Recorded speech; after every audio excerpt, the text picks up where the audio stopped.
Have you ever wondered how drugs are tested for effectiveness?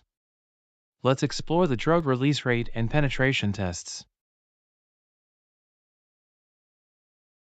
The drug release rate test measures the rate at which a drug is released from a formulation. This is important because it determines the effectiveness of the drug.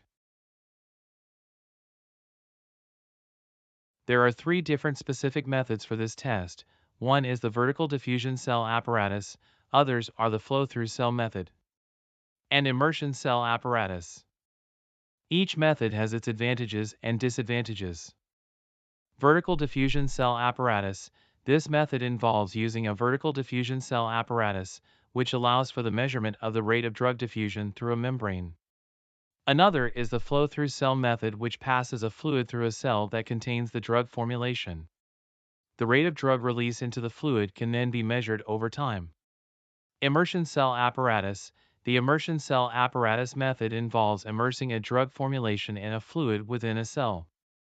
The rate at which the drug dissolves into the fluid can be measured and used to determine the release rate. Now, let's talk about the penetration test. This test evaluates the absorption of drugs through the skin. The two main apparatuses used for this test are the flow-through cell and the Franz diffusion cell, aka the diffusion cell apparatus test. Both methods have their unique advantages. By understanding these tests, we can ensure that the drugs we use are safe and effective. This test is performed to assess whether a dosage form has the potential to cause skin irritation. A 9 square centimeters area of rabbit skin is shaved, and approximately 1 g of the product is applied to this shaved area. The applied area is then monitored for 7 days to detect any occurrence of erythema or redness and edema. 1.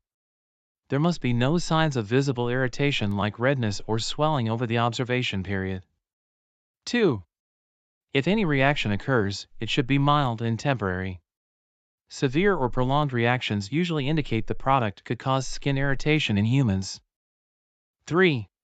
All tested samples should meet these criteria. If only some samples pass, it may indicate inconsistencies in the manufacturing process. And lastly, 4. The product's effects are usually compared to a control substance known not to cause irritation. The product should not cause significantly more irritation than the control.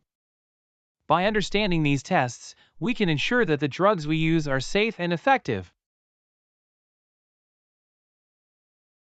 A defined quantity of the substance is introduced into one eye of each of 6 rabbits, while the other eye is left untreated and serves as a control.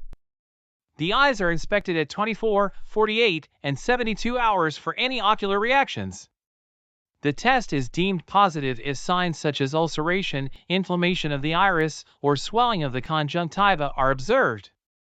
A substance is classified as an eye irritant if positive results are obtained in 4 out of the 6 rabbits. It's considered non-irritating if no irritation is exhibited or if only 1 out of the 6 rabbits shows signs of irritation.